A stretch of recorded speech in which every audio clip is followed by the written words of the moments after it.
El gran maestro Howard Phillips Lovecraft tuvo a lo largo de su carrera un gran número de muestras de su enfermiza genialidad, y una de ellas sin duda sería el modo tan peculiar en el que el protagonista del capítulo de hoy usaba la sal. Sin embargo, permaneced atentos a lo que os voy a contar, porque en realidad no es oro todo lo que reluce. Mi nombre es Francisco Javier Olmedo, soy escritor de narrativas de horror cósmico y hoy vamos a hablar de Joseph Curwen y el caso de Charles Dexter Ward.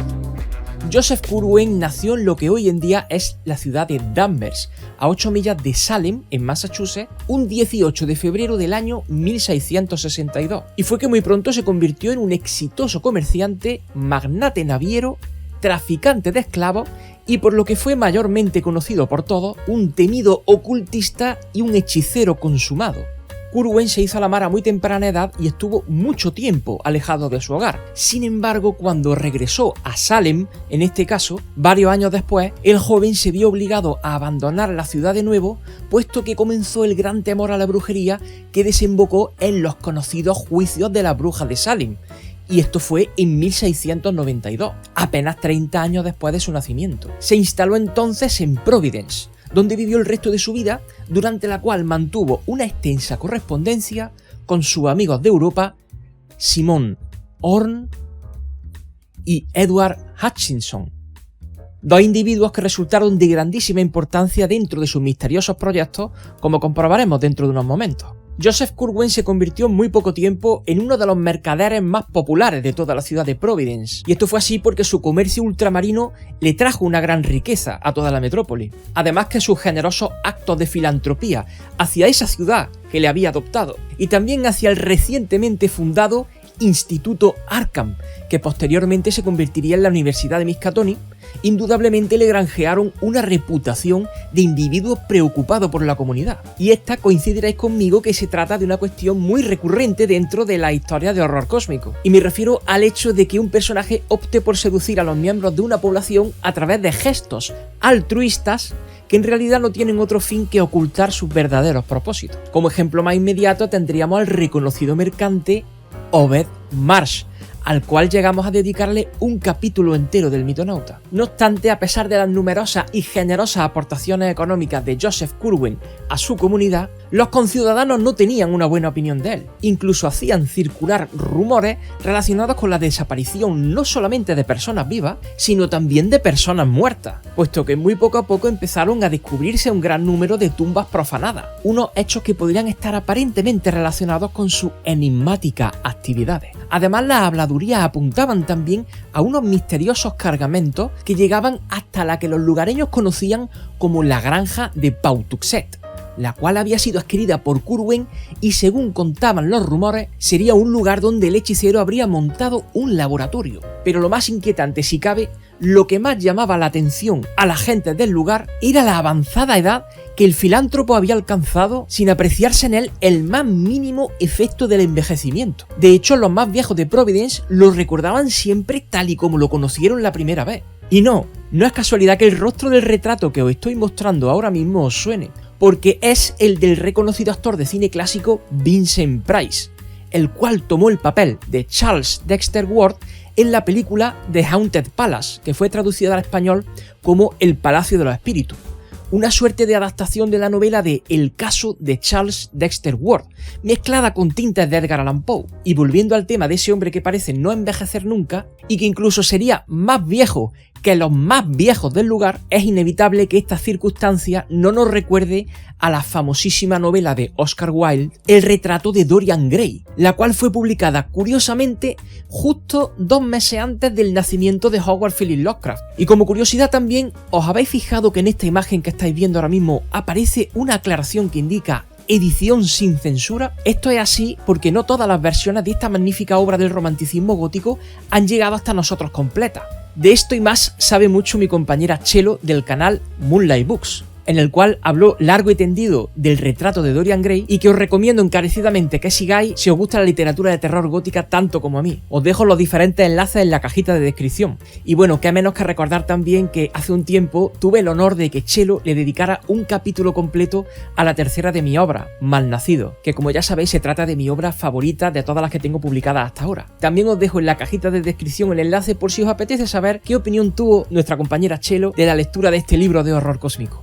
Y regresando de nuevo a nuestro protagonista, y para alimentar todavía más el misterio que rodeaba su persona, según quedó recogido en los registros históricos de Providence, el 12 de abril de 1771, un grupo de asaltantes liderado por el comité de investigación encargado de desentrañar los males que el misterioso Curwen había venido desarrollando durante los últimos años, atacó sin pudor la granja de Pawtucket con el fin de destruir todo lo que allí dentro se encontrara. Y aunque algunos rumores cuentan que a Curwen se le dio muerte en esa misma noche, la realidad es que no queda del todo claro, porque es que no se sabe exactamente qué sucedió en esa invasión, ya que algunos de los participantes desaparecieron y otros tantos fueron incapaces de contar lo sucedido. Lo único que sí se sabe con certeza fue que desde el año 1771 no se volvió a saber nada más de Curwen. Y fijaos que no se supo nada más hasta la llegada de su tataranieto Charles Dexter Ward en el año 1928. Un familiar de Joseph Curwen que curiosamente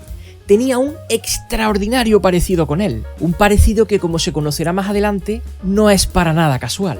Y ahora que hemos conocido un poco la historia de este personaje, ¿qué fue lo que se descubrió del misterioso trabajo que llevaba a cabo? Pues uno de sus principales descubrimientos fue el perfeccionamiento de un antiguo método para reducir extraordinariamente el envejecimiento, y que duda cabe que lo usó sobre su propia persona. Y aunque esta fórmula ya de por sí resultaría suficientemente sorprendente, su invención más importante fue la de resolver un sortilegio que le permitía, ojo, resucitar temporalmente a los muertos a partir de su cadáver completo o, lo más importante, de sus sales esenciales, las cuales obtenía a través de la calcinación de dicho cadáver. Y ahora os voy a explicar el porqué de la aplicación tan particular de la sal que ha motivado este episodio. Y es que para ejecutar adecuadamente el hechizo, al margen de un método perfectamente detallado de cómo obtener esas sales a partir de los cadáveres, era necesaria la lectura de unos versículos muy específicos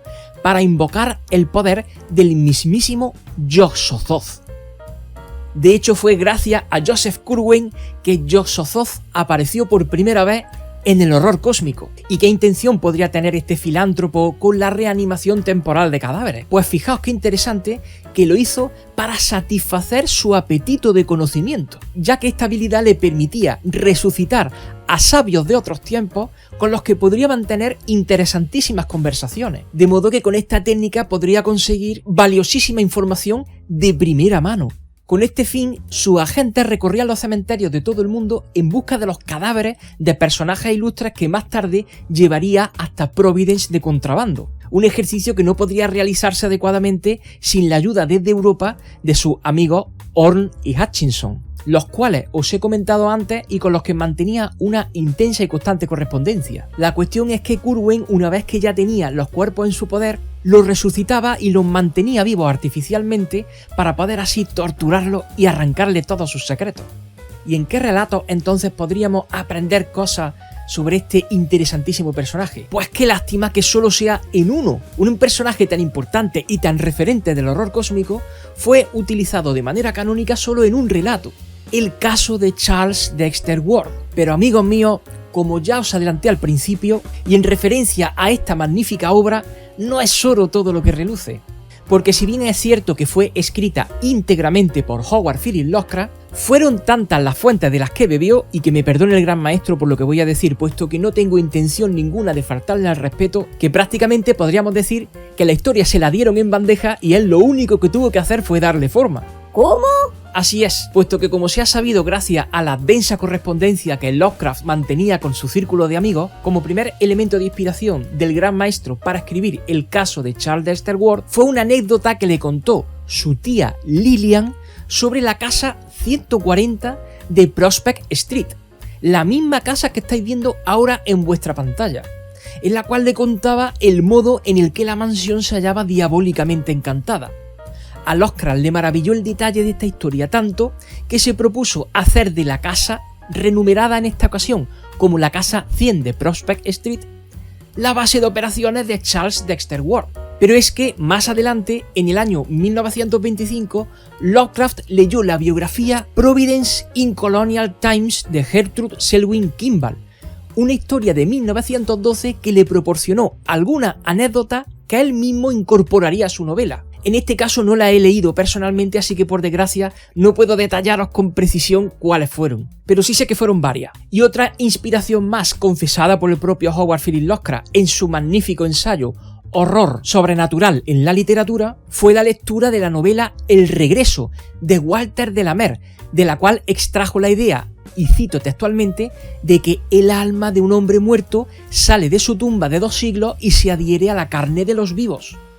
Y seguimos, porque el hecho de que un descendiente se parezca de un modo exorbitado a un ancestro muy lejano provendría de la novela La casa de los 7 tejados, de Nathaniel Hawthorne. Y no, tampoco queda ahí la cosa, porque Howard Phillips Lovecraft también reconoció obtener de la obra El Conde Magnus de M.R. James la sugerente idea de resucitar a un erudito de siglos pasados para obtener de él valiosas raciones de conocimiento. Y bueno, ya habríamos acabado entonces. Pues no. Porque para poner fin a esta inesperada colección de elementos de inspiración, el gran maestro usó como elemento fundamental de la obra El caso de Charles Dexter Ward una idea tomada prestada de la lectura de una cita muy específica de Petrus Bolerus, que fue un reconocido médico y alquimista francés del siglo XVII, la cual decía textualmente: las sales esenciales de los animales pueden prepararse y conservarse de tal manera que un hombre ingenioso podría tener toda el arca de Noé en su propio estudio y sacar de sus cenizas la hermosa forma de un animal a su antojo. Y por el mismo método de las sales esenciales del polvo humano, un filósofo puede, sin ninguna nigromancia criminal, invocar la forma de cualquier ancestro muerto del polvo en el que su cuerpo ha sido incinerado. Y es que, amigos míos, como habéis podido comprobar, incluso los genios necesitan de fuentes de inspiración de la que beber para mantener en funcionamiento sus fantásticos motores creativos.